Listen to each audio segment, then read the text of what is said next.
Good afternoon, everyone. February's palette of the month was the Clara Cosmetics Marrakesh palette. It is an Australian brand based in Melbourne, and as you can see, it's got 24 pans in there, and it's a lot like the BYS palette, Capri palette, that I'm using for this week's palette of the week. As you can see, I've hit pan in this flesh colour here. I've also used some of this orange.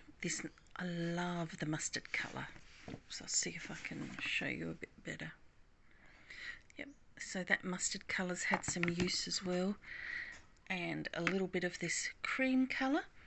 I've also dipped into the green, blue, this purple, actually some of this blue as well. I have used this almost like a rosy colour and this brown, but I've been happy with this overall. Another one that's easy to use.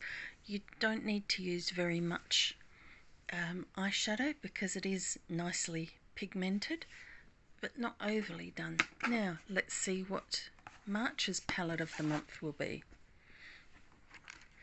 It is the Natasha Denona blue-green palette, and yes, I have rearranged the pans to a way that suits me best, that I find easier to use.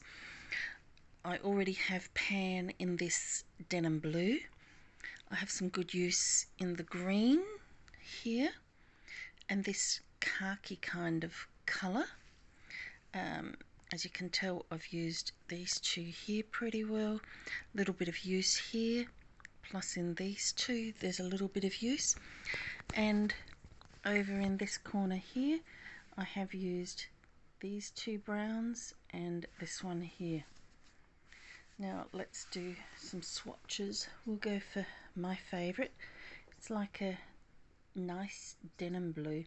Generally I don't like blues and they don't suit me because of my colouring, but I find this is the best blue for me. What else should we try? This khaki colour up here. So it's a olivey goldy colour. We'll try this one here, which is a silver. I don't use that very often, but it has had some good use. We might as well go for a matte, this brown down the bottom. It looks like a clay or terracotta colour. Whoops, I've used it over the silver. So that's a nice neutral murky brown. And one last one, we'll say this pinky-ish one. So that's a fairly neutral colour. And we'll see how we go, and I'll get back to you in a month to see how it's gone.